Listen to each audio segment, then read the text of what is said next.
Okay, this is the second in a series of Easy-Peasy videos. This aspect is, let's assume you've changed your tire for whatever reason. I don't know, you just felt like changing your tire one day, and you've got it torqued down. You've torqued it down to, I believe it's 220 or thereabouts. So you've got it off. You take your big honking socket wrench off. And trust me, this is heavy. This thing must weigh at least, I don't know, 70, 80 pounds maybe. No, I mean 7 or 8. Or anyway, it's heavy. Anyway, you've got this point. Now, according to the manual, that if you're following it, it says once you get it torqued down, take your handy dandy little clip ring and reinstall and put it in the hole, and you're fine, and it's over with. So you go to put, and you want to use this stiff part back here in the back. You put in there, and and it's not going in a hole. And it's okay. There's a hole right there, but it's not lined up. Oh crap! What now? Well, according to the instructions in the owner's manual, it says to back off the nut until it lines up. And you might be saying to yourself the same thing I said. What the hell? I just took all this trouble and torqued that nut down right here to 220 foot-pounds, and now it wants me to back it off to something that I have a lighter, what's the point in torquing it down then? So you go, huh. Well, what I discovered after I quite frustrated, what I discovered was, and if you look closely when you're doing this, you'll find out there's that hole right there that, this is the one it came out of when you took the wheel off. So you marked it somehow, but that's the one you want to go back on. So you should try and it don't work, and you get frustrated. And you start, no, hey, wait a minute, there's other little holes here. And matter of fact, there are, let's see, 1, 2, 3, 4, 5 holes that you can line it up on. So you start spinning your tire around, and you look and see if any of them are else. And let's see what we got here. Let's see this one. It's not this. Oh, look at that! My goodness, right in the little hole. So I just go to tell you, there are more holes to put it in than you might have realized. Some are obvious, some are not so obvious. Then of course you just take your little hand and needle nose, pull that puppy out, and you're back in business.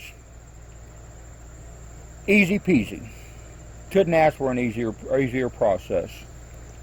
But if you don't know that, you're going to be frustrated as all hell and back until it does. And anyway, that's a little helpful hint there.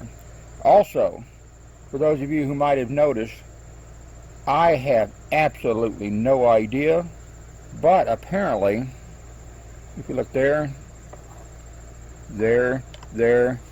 something apparently got in my wheel during riding, and put some nice little scratches on it.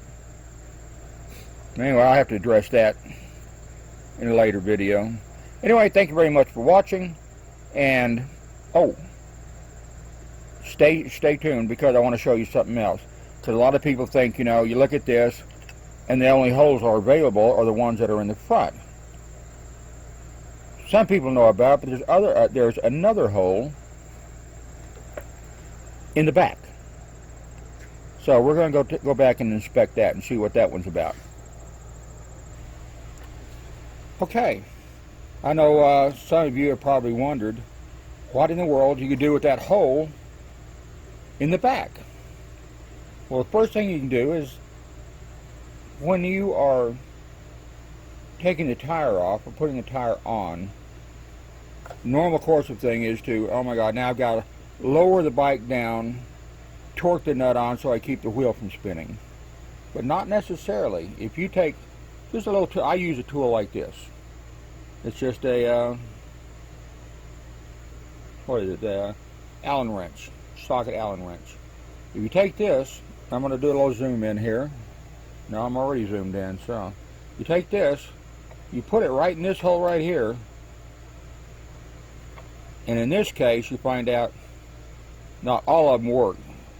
Sometimes the tool you're using to push in is too big for the hole that you're trying to go into. So what you want to do, if at all possible, use a smaller tool. Let me see what I have here.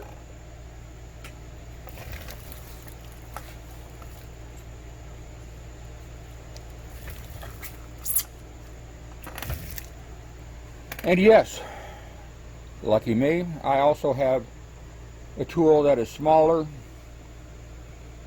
same length, just as stiff. So you put that hole, put right in there like that, and it's about far. But then you turn the wheel, it lines up, and looky there. It goes to another hole, slides to the other hole, comes out to the other side. Now what you've got, the wheel is locked. Now you can torque down that nut. You can do whatever else you want to do without worrying about the tire spinning. Of course, when you're using this tool in these particular holes, you need to be careful, because sometimes if you use a tool that's too big, it could damage inside the area in there, and you know, possibly get, you know, damage a bike, and then people could get hurt. So be very careful about when you put that in there. And that is what those holes are for, in the back. So if you ever wondered, why does my tire have holes in the back? There you go. Oh, and a big thank you for